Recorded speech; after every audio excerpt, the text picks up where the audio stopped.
And a very warm welcome to the Scottish Fire and Rescue Service National Training Centre here in Cambuslang, not far from Glasgow, in, I'd like to say sunny Scotland, but not quite, as you might be able to see behind me. We had stunning weather in Dundee yesterday, but not so much today, which is why we're indoors and running a bit late. So apologies for that. But we're back on track now as far as our conversations are concerned. Just a quick look at where we are on the map. We should be looking at the website now, and you can see where our drivers are. Black car, white car, blue car as well. And I'm going to go straight to the blue team and over to James Luckhurst. James, how are you?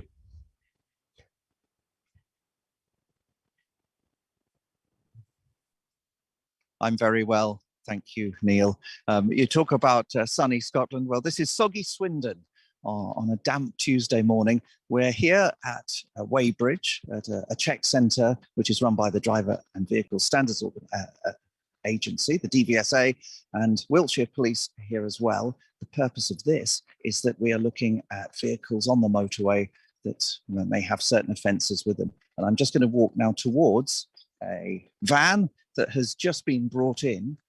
Now, from here, you can probably see that it looks like a perfectly normal van, nice and high up, so good cargo loading and that kind of thing. The trouble is, it's been artificially kept up, and it is, in fact, around 10% overweight. So the DVSA technicians are looking over it. Someone's talking to the driver, and that will be dealt with accordingly. But so we don't have to spend too much time in the wet here in Swindon, we have an opportunity to just take a look back at what we were doing yesterday, because as part of our road trip, we had the most fantastic welcome at Exeter Airport, which was organised by the Devon Air Ambulance, as well as Devon and Somerset Fire and Rescue. So I'd like to show you a few minutes of what went on there and to meet a couple of people that we met there yesterday.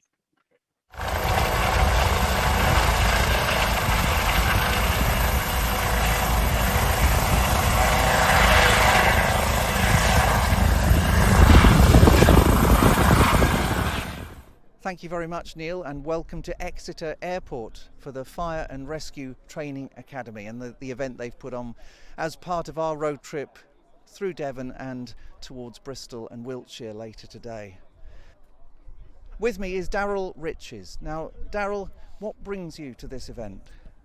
I had a very severe car accident 19 years ago where the fire brigade, police and the air ambulance were involved in cutting me out the car and airlifting me to Royal Devon and Exeter Hospital, where they continued to give me life-saving treatment.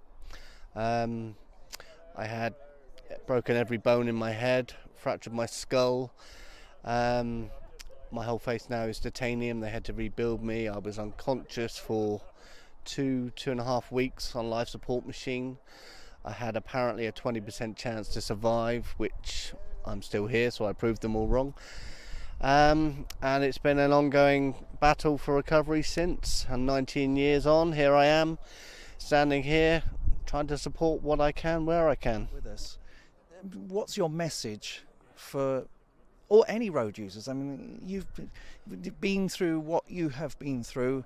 Very few people, thankfully, have to. But you've emerged through the other side, and you look at people maybe going a bit fast or cutting corners or being distracted. Just give us your message. Well, I think if you're going to be 5 minutes late, be 5 minutes late. It's not worth dying over or having a collision and possibly killing somebody else or putting them through what I've been through or yourself through what I've been through. Slow down, abide by the rules, regulations, and hopefully everyone will be safe.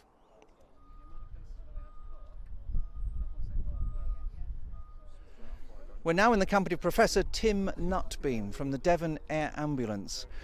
Tim, how's your summer been? Busy? Yes, it's been very, very busy. So we've had our busiest days on record, our busiest months on record. We've never really seen anything like it.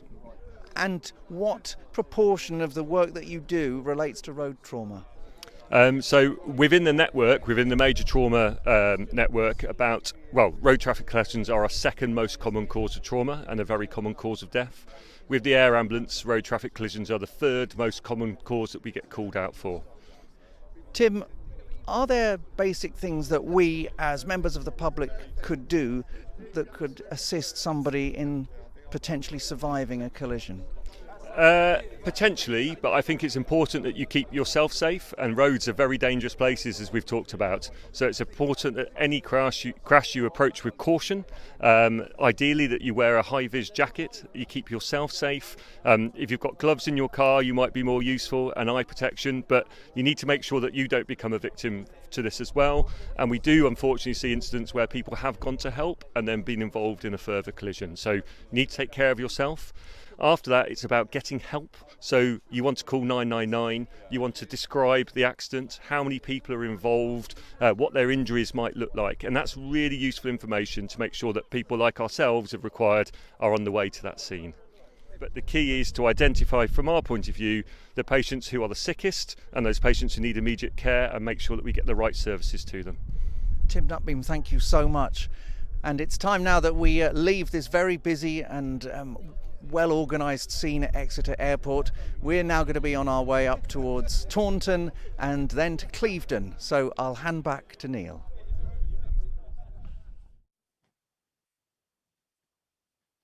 That was Exeter on a sunny Monday, and here we are on a soggy Tuesday in Swindon.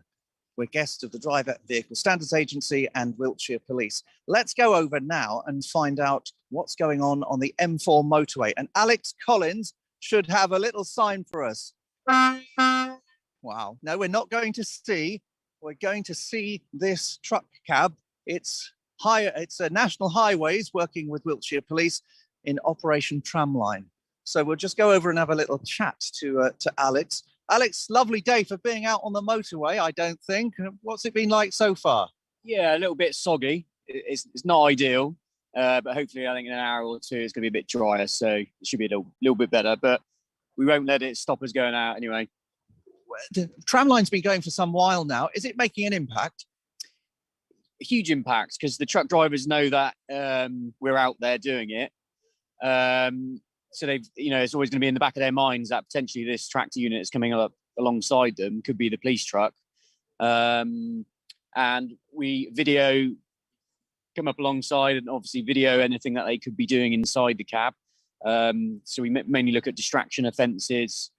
If they're perhaps looking at their phone or a screen inside the cab, or eating something that they shouldn't be eating, taking hands off the wheel. So all of those sorts of offences we're looking at. You talk about Yorkies. Yeah, I think it's the old saying, isn't it? Truck drivers tend to eat Yorkies, but not my favourite chocolate bar, but I'm happy to give it a go. Alex, thank you so much. Good luck with the rest of the Operation Tramline in Wiltshire this week. Now we need to think about Northern Ireland, because although it hasn't been part of this year's road trip, I did have a chance to pop over there at the end of last week, because I was a guest at the launch of the Northern Ireland the Road Safe NI Awards.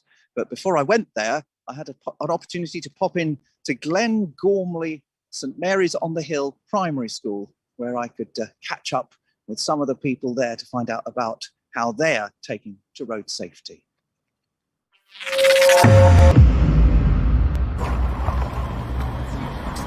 Well, what a fantastic opportunity for Project Edward to come to Northern Ireland. We couldn't bring the cars over this week, but it didn't stop us popping over a few days before our week of action. And our first port of call is at St Mary's on the Hill Primary School, where we're meeting some of the children. So I think first of all we're going to say hello to Connor. Connor, come up here with me. Now, what have you got there in your hand? I have a road safety booklet. What's in it then? What's important? It tells you about what you should do on the road. And what do you think are the most important things for you when you're walking and crossing the road? What do you have to do? Look and listen. And who's on your right? Who's the young lady to your right here? Charlotte. Hello, Charlotte. Have you had a chance to look in that book yet? Yeah, Why is it important?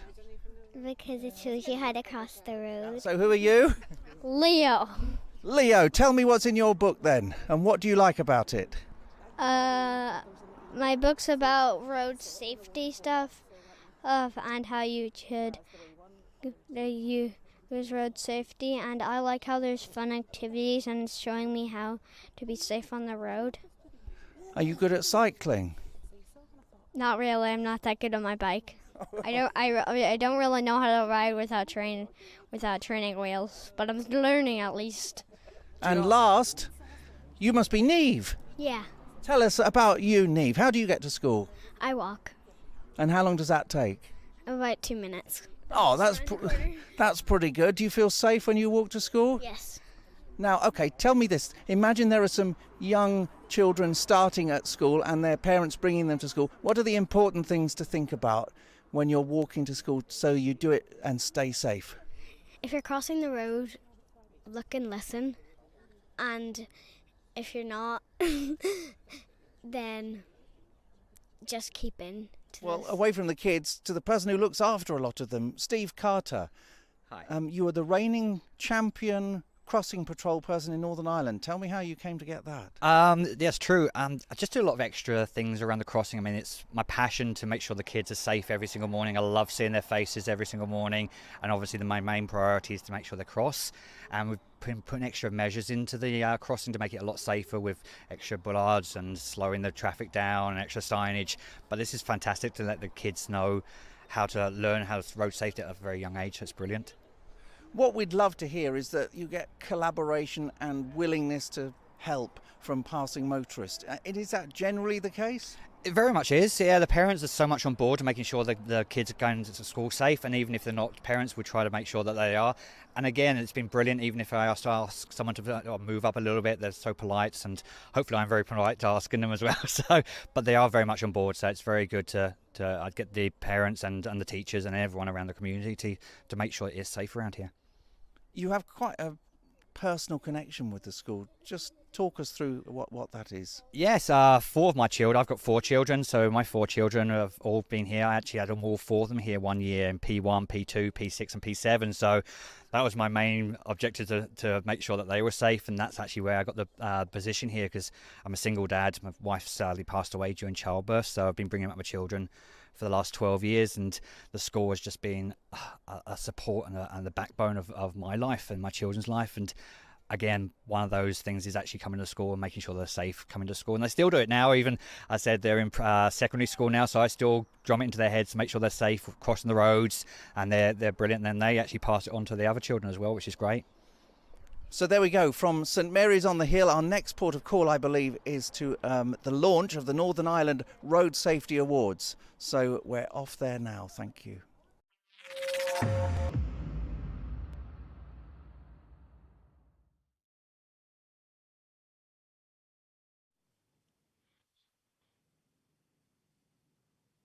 A very brief last word from wet Wiltshire, because we're now going to jump in with the tramline truck and head out onto the M4 and see for ourselves exactly what's going to be happening on the motorway.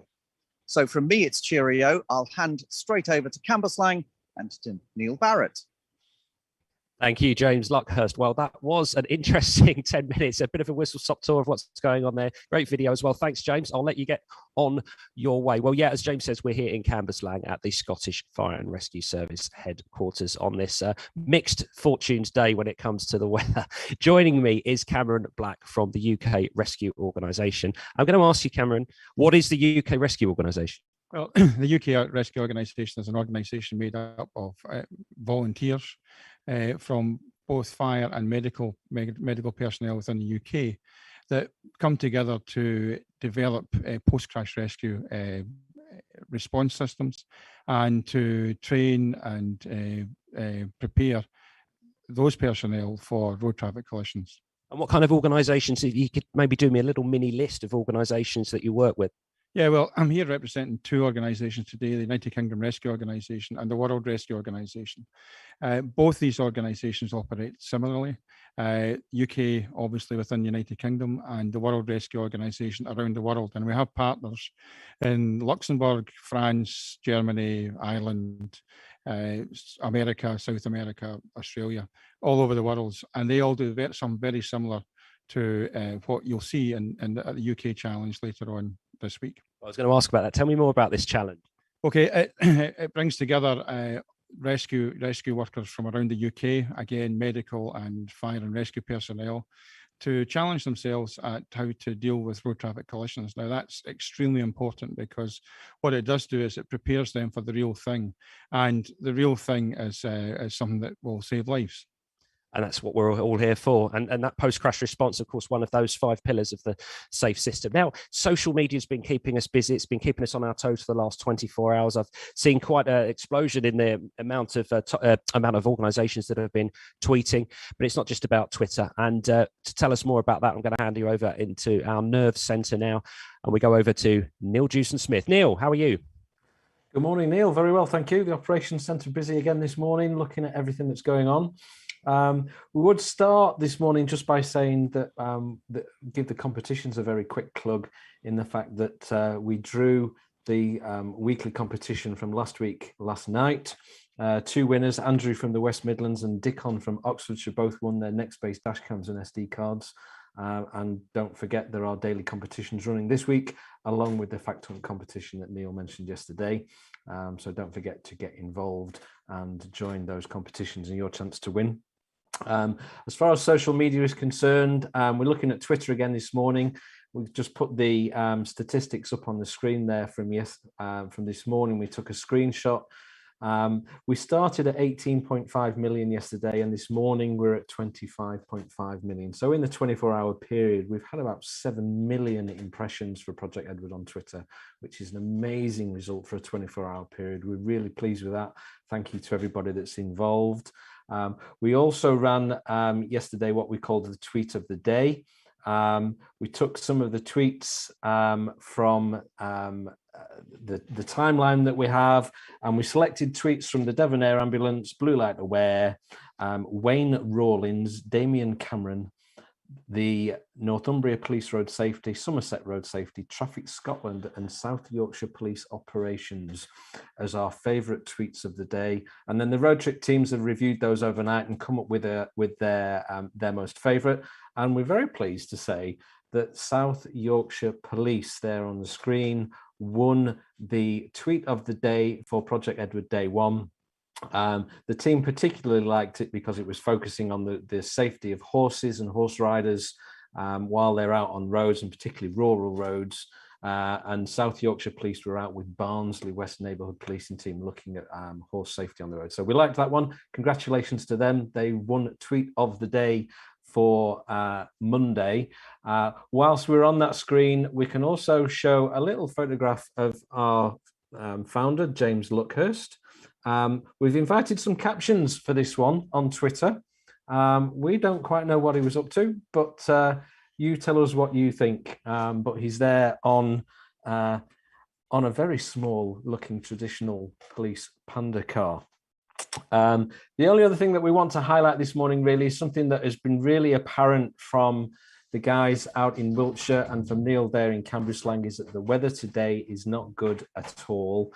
And we've got a tweet here from Dave Harford. Dave Harford is a traffic officer with National Highways.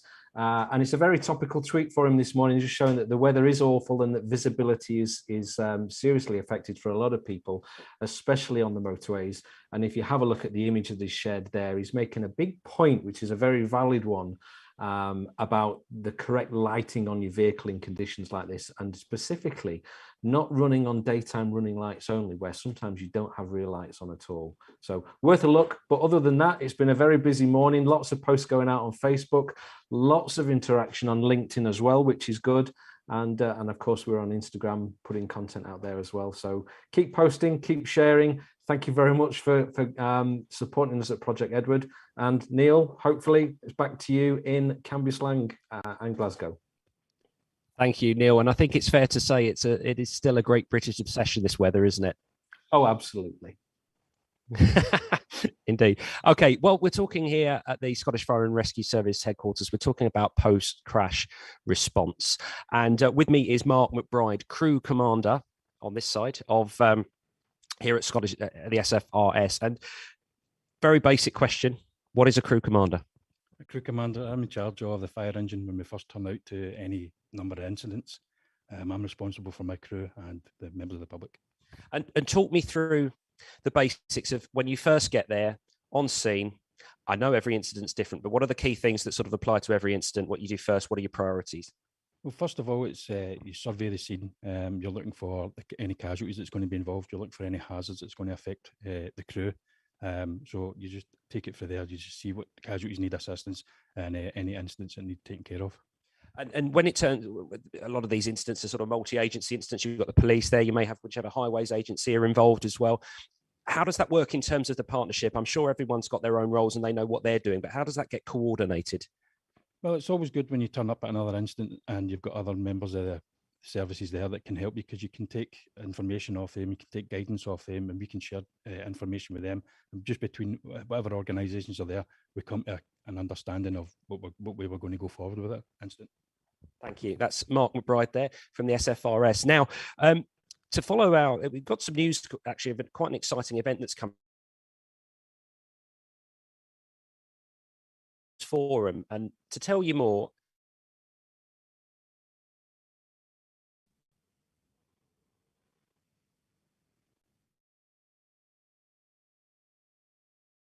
I'm very honoured to say we've got Valerie Singleton Obe, you know, a TV presenter, a travel writer, a journalist, and actually many of you remember her from the time when she was with the little baby elephant that sort of escaped on Blue Peter and caused chaos as well. So we're really privileged to have her hosting our webinar on Thursday, all about dash cams. We've got some wonderful speakers. We've got Bryn Brooker from Next Pace, who's going to basically be telling us all about dash cams, where we need them, how we fit them, the cost of them, what's good about them, all those sort of things. But then we're also going to play some videos as well, showing people some real dash cam footage and asking you to judge whether what you thought happened and what should happen in that aspect. So it's going to be quite interactive as well. So I think there's a huge amount of information to help people.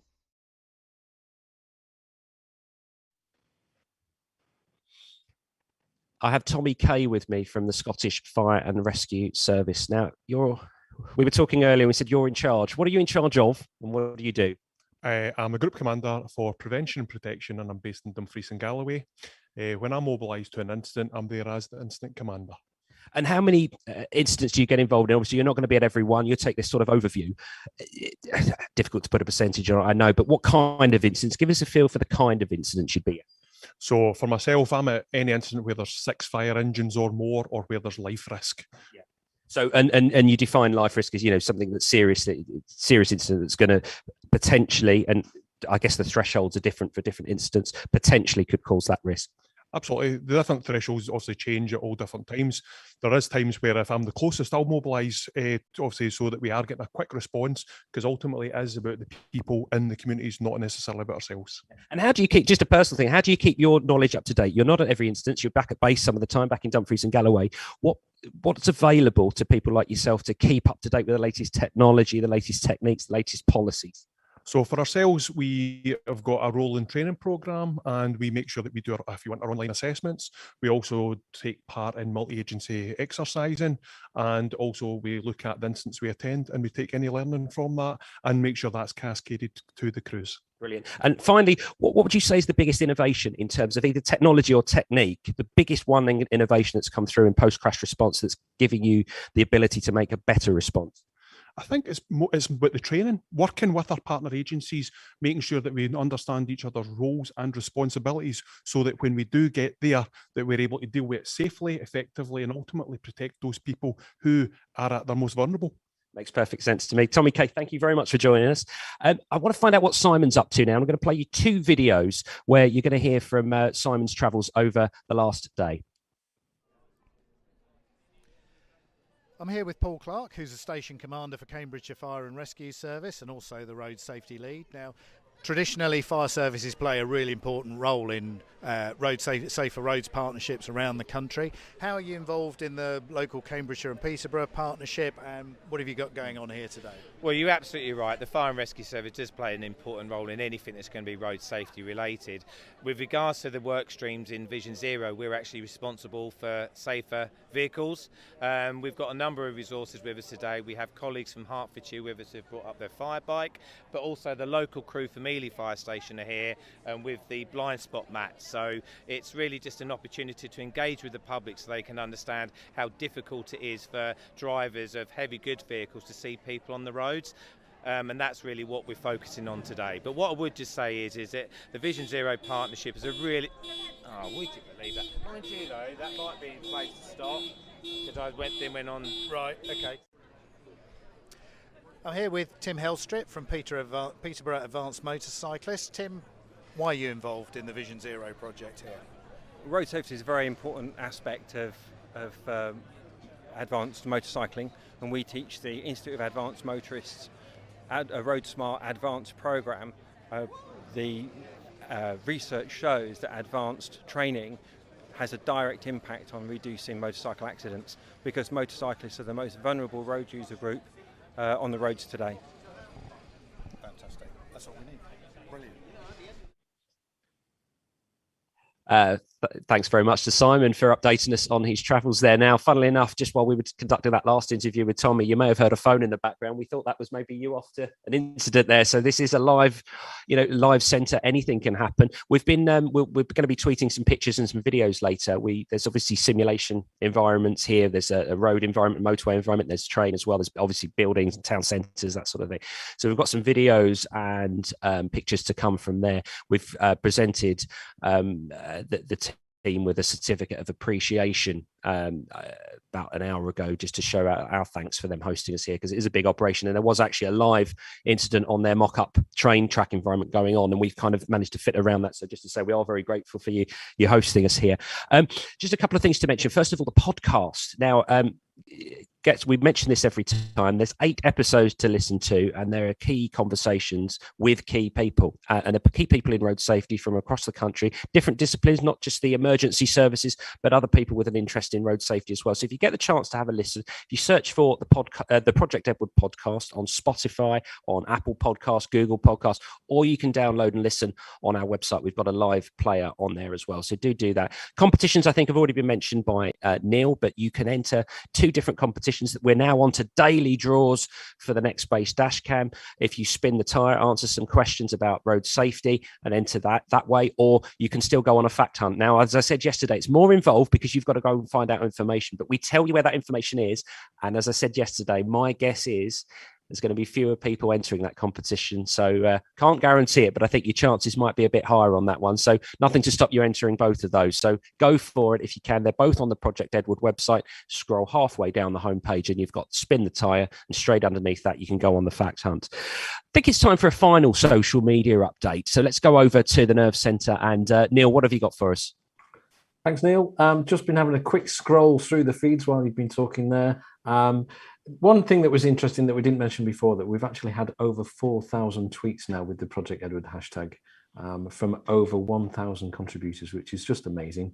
But a couple of things that stick out. A great post on LinkedIn yesterday from the Driver Vehicle Standards Agency. James is with those down in Wiltshire at the moment, showing insecure loads. We're just getting permission to share their photographs on Twitter, but they're really interesting. The other one that we've got, Bedfordshire Fire and Rescue, I've just posted something with regard to their Biker Down course, which is a really important and very valuable road safety course. And they were doing that with virtual reality. They posted a photograph with them all wearing the VR headsets, which is fantastic. So lots of people getting involved in different ways with all sorts of different road safety aspects. So it's very encouraging and great to see. Back to you in Glasgow, Neil. Thanks very much indeed. So that's just about about it from all of us here in Cambuslang. My thanks to Neil, to Simon, to James, to Cameron, to Mahok, to Tommy, and everyone behind the scenes that's put this morning's broadcast together. We will see you later on this afternoon. Check out Twitter for the times. We're driving now in our black car from here to Cleveland for an event this afternoon. Looking forward to seeing them.